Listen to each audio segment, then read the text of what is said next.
Hello everyone, my name is Sahil and आज के इस वीडियो में हम जिस केस की बात करेंगे मैं आपको बता दूं, इस केस में ना ही कोई बहुत ब्रूटल मर्डर हुआ है और ना ही कोई ऐसी बहुत बड़ी चोरी हुई है जिसको आप कह सकते हो कि दुनिया की सबसे बड़ी चोरी हो। लेकिन स्टिल ये केस आपको एंड होते होते बहुत ज्यादा इंटरेस्टिंग लगेगा। साथ ही साथ आपको प्लानिंग किस तरीके से होती है इसका बहुत अच्छा एग्जांपल मिलने वाला है इस केस के थ्रू। अब दोस्तों, ये केस शुरू होने से पहले मैं चाहता हूँ कि आप एक सिनारियो इमेजिन करो कि एक पर्सन है एक्स। वो एक ऐसे देश में रहता है जहाँ पे एक परमिसिबल वैल्यू यानी कि कुछ पॉइंट समथिंग कुछ ग्राम्स इसके ऊपर अगर किसी के पास ड्रग्स मिलती है या वो कंज्यूम करते हुए पाया जाता है तो उसे सिर्फ एक ही पनिशमेंट मिलती है और वो होती है फांसी। अब जो हमारे पर्सन एक्स है उन्हें उस देश की पुलिस जो परमिसिबल अमाउंट ऑफ ड्रग्स है उससे नियरली लाखों या हजारों गुना ड्रग्स के साथ रंगे हाथों पकड़ती है। तो ऑब्वियस सी बात है उस पर्सन एक्स को तो जेल होके सीधा फांसी होने वाली है, लेकिन उसे फांसी नहीं होती है। ये केस चलता है 5 सालों तक और 5 सालों के बाद भी जब इसका फाइनल जजमेंट आता है तो वो इंसान इससे बरी हो जाता है। अब आप सोचोगे कि यार एक ऐसे देश में जहाँ पे ड्रग्स को लेकर इतना स्ट्रिक्ट रूल्स वगैरह है तो कैसे आखिर ये केस पहले बात तो 5 साल चलना नहीं चाहिए था और उसके बाद चला तो भी वो बच कैसे गया। तो ये सारी स्टोरी आज के इस वीडियो में हम जानने वाले हैं। So presenting you the bizarre case of twin Raj brothers.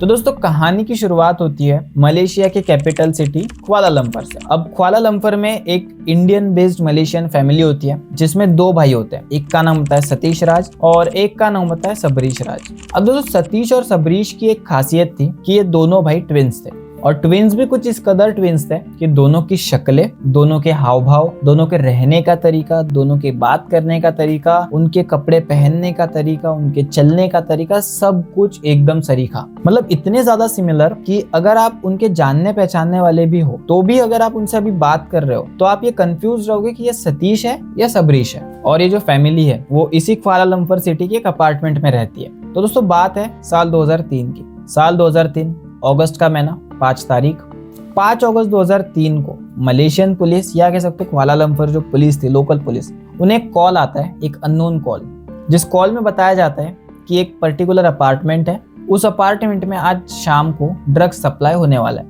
अब जैसे ही पुलिस ये सुनती है वैसे वो एक्शन में आ जाती है और एक प्लान बनाती है, क्योंकि मलेशिया ही वो कंट्री है जहाँ पे अगर आपके पास परमिसिबल वैल्यू से ज्यादा ड्रग्स पाई जाती है तो फिर आपको फांसी होनी तय है। और इसके बाद दोस्तों, पुलिस अपना जाल बिछाती है और जैसे ही शाम होती है उसी अपार्टमेंट के आगे एक गाड़ी आके रुकती है। वो गाड़ी आती है, पुलिस को ऑलमोस्ट शक हो जाता है उस गाड़ी पे। उस गाड़ी से एक लड़का बाहर निकलता है। जैसे ही वो लड़का बाहर निकलता है पुलिस पहले उसे दबोचती है और उसके बाद कार की तलाशी ली जाती है। अब दोस्तों, जब कार की तलाशी होती है तो पुलिस को 2 बैग्स मिलते हैं और जब बैग्स को चेक किया जाता है तो उन्हें पहले बैग में करीब 1762 ग्राम ओपीएम यानी जिसे हम अफीम कहते हैं वो मिलता है और नियरली 167 ग्राम कैनेबिस मिलती है जिसे हम लोग भांग भी कहते हैं। अब दोस्तों, जैसे ही पुलिस उसे ड्रग्स के साथ रंगे हाथों पकड़ लेती है पुलिस खुश हो जाती है। एक तो ड्रग्स सप्लाई था, टिप भी सही थी और उन्होंने सीधा रंगे हाथ मुजरिम को पकड़ भी लिया। उसके बाद जब उस लड़के को चेक किया जाता है तो उसके बाद उसी अपार्टमेंट की एक घर की चाबी होती है, तो वो उसके घर जाते हैं कि हो सकता है वहां कुछ और ड्रग्स मिले। तो जैसे ही उस घर की ओर बढ़ते हैं और घर खोलते हैं तो देखते हैं कि अंदर एक और शख्स है और जैसे ही पुलिस उसे देखती है पुलिस शॉक हो जाती है, क्योंकि अंदर जो शख्स बैठा होता है उसकी शक्ल और सूरत बिल्कुल उसी से मिलती है जिसको उन्होंने जस्ट अभी नीचे पकड़ा है। थोड़ी देर के लिए पुलिस दंग रह जाती है, लेकिन बाद में उन्हें पता चलता है कि ये उनका ट्विन ब्रदर है और पुलिस सोचती है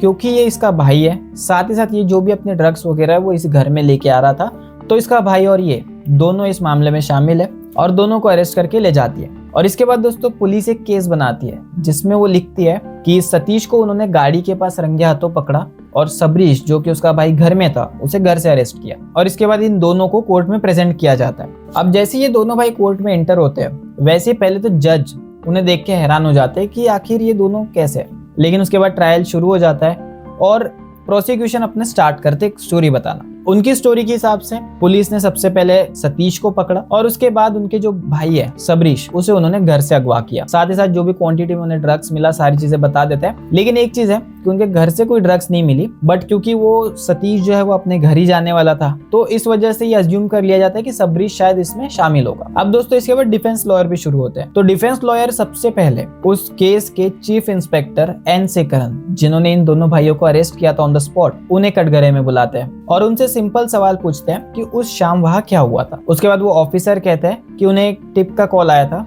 जिसके बाद उन्होंने वहां जाल बिछाया और करीब शाम को 4:05 में उन्होंने सतीश को गाड़ी से आते हुए देखा और सतीश को पकड़ लिया। इसके बाद वो जब घर में जाता है तो सबरीश को पकड़ लेते हैं। सेम स्टोरी जो मैंने आपको बताई। इसके बाद डिफेंस एन शेखरन से सिर्फ एक सवाल पूछते हैं कि ये जो दोनों भाई आपको कटघरे में दिख रहे हैं, आप मुझे बताइए कि आपने किसको पकड़ा था गाड़ी के पास जिसके पास ड्रग्स थी, और किसे पकड़ा था घर में। अब यहाँ पे एन शेखरन चकरा जाते हैं, क्योंकि एक तो दोनों भाइयों ने कोर्ट में सेम कपड़े पहने होते हैं, साथ ही साथ जो मैंने आपको ऑलरेडी बताया कि उनकी हेयर स्टाइल, उनके बोलने का तरीका, चलने का तरीका सब सेम है, तो खड़े भी वैसे ही है, साथ साथ हेयर स्टाइल भी सेम, कपड़े भी सेम पहन के आए हैं। पुलिस ऑफिसर पहले तो कंफ्यूज हो जाता है कि मैंने किसे पकड़ा था। तो इसके बाद एन शेखरन कहते हैं कि इन दोनों भाइयों को थोड़ा पास में लेके आओ। वो दोनों पास आते हैं और इसके बाद कहते हैं कि जिस भाई की हाइट ज्यादा है उसे हमने गाड़ी के पास पकड़ा। अब यहाँ पे अगर मैं आपको बता दूं कि दोनों भाइयों में ऑल्दो बहुत सारी चीजें सिमिलर थी, लेकिन ये चीज थी कि एक की हाइट थोड़ी स्लाइटली ज्यादा थी। तो डिफेंस इस बात को सुनते हैं और कहते हैं कि आप इतना श्योर कैसे हो कि जिसको आपने पकड़ा था वो लंबी हाइट वाला था, क्या आपने वहां उसकी हाइट मेजर की? तो वो कहते हैं नहीं। तो फिर आप इतना श्योर कैसे हो सकते हो? इसके बाद जो ऑफिसर एन शेखरन होते हैं वो कहते हैं कि जिसने चश्मा पहना है उसे मैंने पकड़ा था। और ये बात सही थी कि दोनों में से एक भाई की आंख में कुछ प्रॉब्लम था, उसका पावर वगैरह थोड़ा कम था, जिसकी वजह से वो चश्मा लगाता था। लेकिन जब इन दोनों भाइयों के अरेस्ट होने वाली फोटोग्राफ्स देखी गई, उसमें देखा गया उस दिन दोनों भाइयों ने चश्मा नहीं लगाया था। तो ये भी कहीं ना कहीं स्टेटमेंट उनका गलत हो गया कि जो चश्मा लगाया शायद उसे हमने पकड़ा है, या जिसकी हाइट ज्यादा है उसे हमने पकड़ा है। इसके बाद वो एन शेखरन खुद ही कंफ्यूज हो जाते हैं और कहते हैं कि मैं श्योर नहीं हूं कि मैंने किसे गाड़ी के पास पकड़ा है। अब दोस्तों जैसा मैंने आपको बताया, पुलिस ने तो केस बना दिया था कि दोनों भाई इन्वॉल्व है, लेकिन डिफेंस क्लियर करते हैं कि ड्रग्स जिसके पास मिला है वो गिल्टी है, या कह सकते हो कि वो पेडलर है। लेकिन ये आप कैसे कह सकते हो कि जो दूसरा भाई है वो भी उस चीज का गुनहगार है? ना उसके घर में ड्रग्स मिली है, ना उसके पास से ड्रग्स मिले, ना वो ड्रग्स करते हुए पाया गया है। तो किस बेसिस पे आप कह सकते हो कि जिस भाई को आपने घर से अरेस्ट किया वो भी इतना ही गिल्टी है? फिर कोर्ट सोचती है कि ऐसे तो पता नहीं लग रहा है, तो डीएनए से वगैरह कुछ पता करते हैं। डीएनए का भी फिर प्रॉब्लम है, क्योंकि ये दोनों भाई ट्विंस है, तो इनका डीएनए भी ऑलमोस्ट 99.99% मैच होने वाला है, तो उससे भी हमें कोई कंक्लूसिव चीज नहीं मिलेगी। और जब भी कोर्ट या फिर पुलिस उन लोगों से कुछ पूछताछ करती है, वो सिंपल एक स्टेटमेंट कहते हैं कि मैंने नहीं किया है। और जब उनके भाई के बारे में पूछा जाता है तो कहते हैं कि मुझे नहीं पता उसने किया है या नहीं, लेकिन मैंने नहीं किया है। फिर दोस्तों कोर्ट सोचती है कि ट्विंस है, लेकिन इनके फिंगरप्रिंट्स अलग होंगे, तो कहीं ना कहीं फिंगरप्रिंट्स जो गाड़ी चला के आया है उसके फिंगरप्रिंट्स मैच हो सकते हैं जो स्टीयरिंग व्हील्स वगैरह से। तो दोस्तों ये भी चीज पॉसिबल नहीं थी, क्योंकि जिस समय उनको अरेस्ट किया गया उस समय पुलिस ने ना ही उन प्लास्टिक बैग्स के ऊपर से कोई फिंगरप्रिंट्स लिए, ना उस स्टीयरिंग व्हील से कोई फिंगरप्रिंट लिए, ना डोर नोब से, या फिर कहीं से भी उन्होंने कोई फिंगरप्रिंट वगैरह नहीं लिया। उसका सिंपल रीजन था कि उन्हें लगा कि उन्हें डायरेक्ट रेड हैंडेड पकड़ा है, तो उन्हें इन सारी चीजों की जरूरत नहीं लगेगी, जो कि कहीं ना कहीं सही भी था। तो इस वजह से उन्होंने इन सारी चीजों पर उस समय ध्यान नहीं दिया। लेकिन अब उसकी वजह से इनके फिंगरप्रिंट से भी कुछ पकड़ में नहीं आ रहा है, क्योंकि गाड़ी पे अब अगर देखा जाए तो करीब करीब 60 से 70 लोगों के फिंगरप्रिंट्स हैं। अब दोस्तों जब इन सारी चीजों को कुछ पता नहीं लग रहा है, तो पुलिस एक और तरकीब सोचती है। वो क्या करती है, इन दोनों भाइयों को एक बंद कमरे में रखती है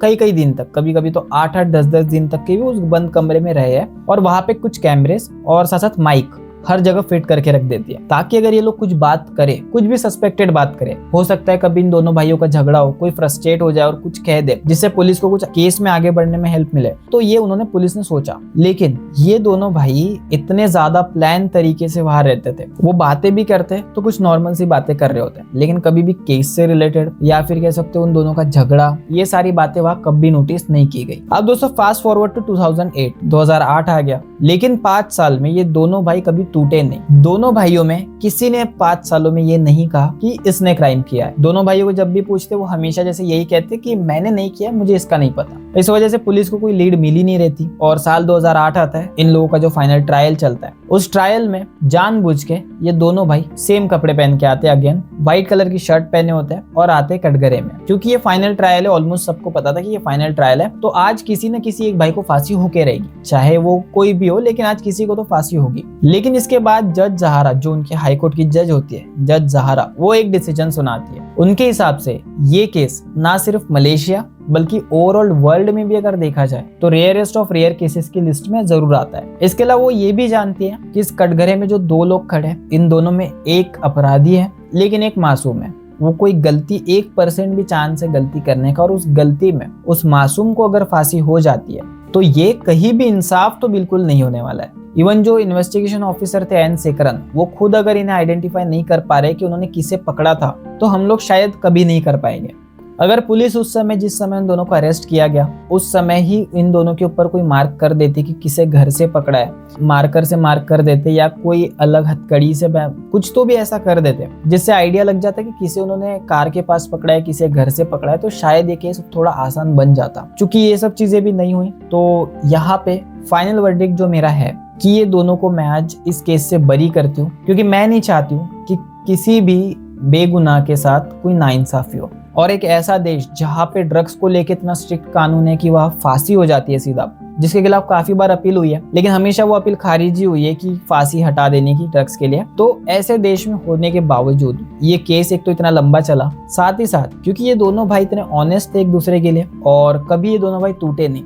काफी टॉर्चर हुआ, 3rd डिग्री मिला, 4th डिग्री मिला, पता नहीं क्या क्या हुआ, लेकिन कभी दोनों में से किसी भाई ने ये नहीं कहा कि मेरा भाई इसमें इन्वॉल्व है। जब जब इनसे पूछा गया, हमेशा की तरह मैंने नहीं किया। जैसे जज ये वर्डिक्ट सुनाती है, वैसे ही दोनों भाई खुशी के मारे वहां रोने लग जाते हैं। और उसके बाद वो दोनों बरी होने के बाद इन सब चीजों से, मीडिया से वगैरह काफी दूर है, जिसकी वजह से उन लोगों की कोई फोटोग्राफ्स वगैरह भी आपको नहीं मिलेगी इंटरनेट पे। तो दोस्तों यही थी आज की कहानी। दो भाइयों की प्लानिंग कह सकते हो या फिर कह सकते हो कि प्यार है, क्या है मुझे नहीं पता, बट जो भी था उसकी वजह से दोनों ने फांसी रोकी है। आई एम श्योर दोनों में से एक इन्वॉल्व हो, दोनों इन्वॉल्व हो, लेकिन चूंकि दोनों साथ में थे इसलिए दोनों बचे हैं, अदरवाइज हो सकता था कि दोनों भी ना बचे। सो दोस्तों आशा करता हूँ आपको वीडियो पसंद आया होगा। अगर वीडियो अच्छा लगा है तो वीडियो को लाइक कर देना। बाकी आपका कोई रिकमेंडेशन होगा तो मुझे कमेंट बॉक्स में जरूर बताना, मैं उसे नेक्स्ट वीडियो में कवर करने की कोशिश करूंगा। और इस चैनल की मैं बात कर लूँ, इसमें आपको क्राइम, हॉरर और मिस्ट्री रिलेटेड कंटेंट मिलते रहेगा, तो चैनल को सब्सक्राइब कर देना। बाकी मैं मिलता हूँ आपको अगले वीडियो में।